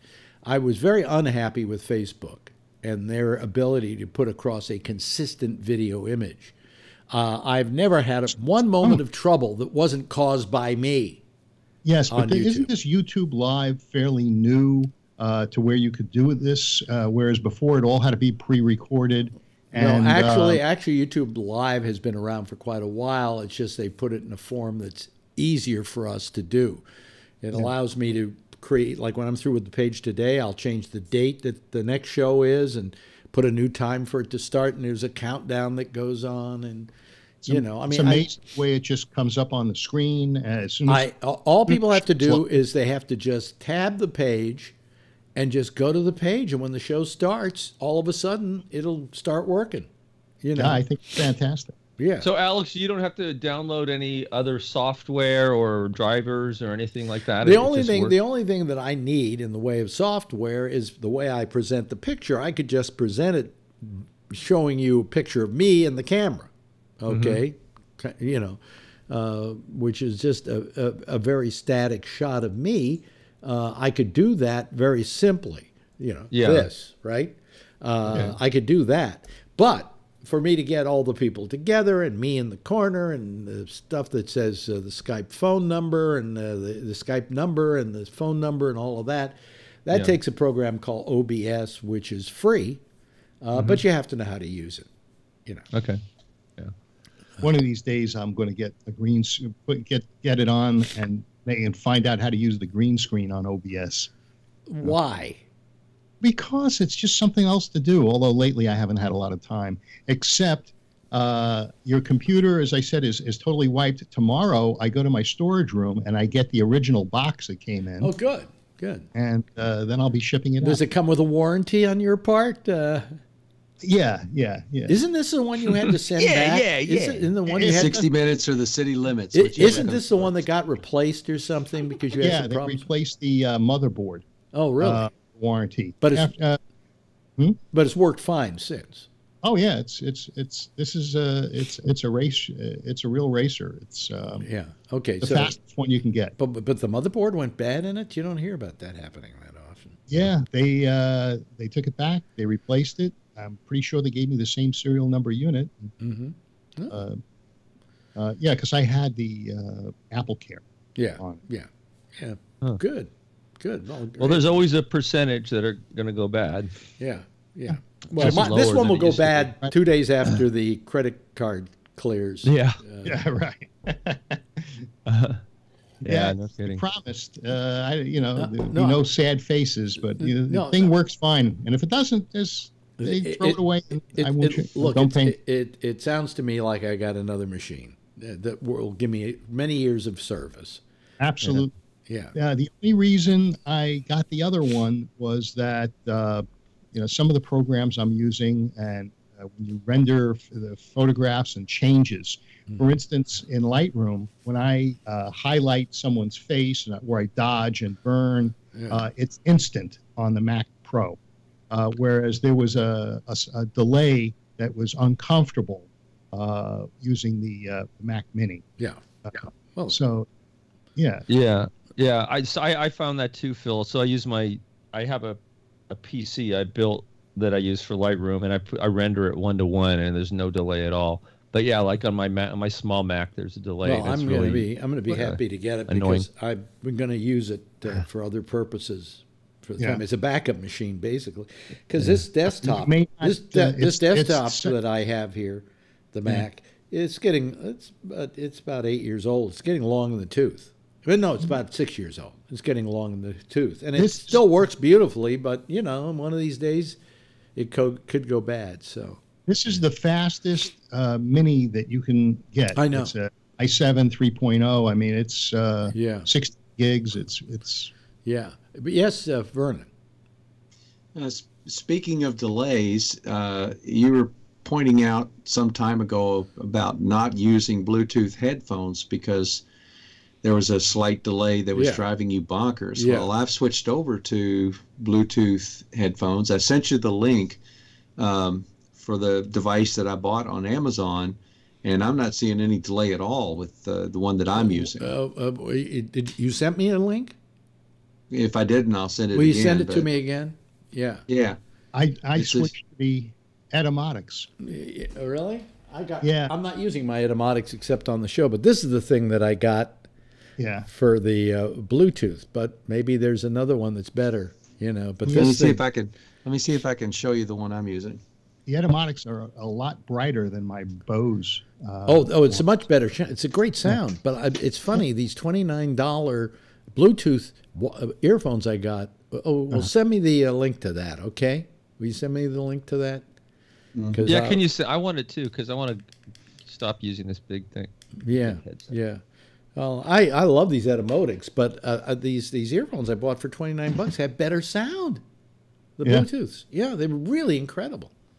Well, I have from my Bose. I had custom made ear plugs, and I'm going to have them drilled and have the Etymotics inserted in them, so that you place this in your ear and there's nothing more comfortable. Yeah, well, I just use the spongy ones, the spongy things. The spongy is the best of the ones. If you haven't, I tried them once. I just didn't feel that comfortable with them, but they're the ones that you put in all the way in your ear, in the ear canal. Ear ones? The other ones that come with it. And you there's get two one that's others just that right, come. and they will close the ear up as well. They're pretty good. And Etymotics will make you specialty. Right. They will make you these. And all I'd have to do is send in the mold, but I tested it. It looks like this will work on them. And with that exciting piece of information, ladies and gentlemen, we bring it to a close. I don't know where everybody was tonight, but it was a nice show. Just a nice bunch of people just getting together and talking. Ray Renati, always glib as usual and dashing, as well as Vernon Nunn, who has a rather dashing professorial look about him, and of course, you said the other night that I reminded you of Bolton. No, you would be the movie version of John Bolton. Ah, okay. Yeah, you do look like the movie version of John Bolton. Yeah. I googled it. You don't look like John Bolton. You look like the movie version of John Bolton. Yeah, the TV movie. And of course, as always, Phil Meyer, Lewis Black. Hey, Tony had as well. Did Tony send you that one? MacBook Mini, Alex. Okay. Yeah.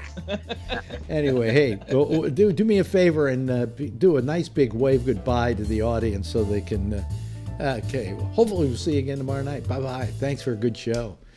That's it for the citizens panel for tonight, folks. I'm going to hang up on them and say goodbye to them.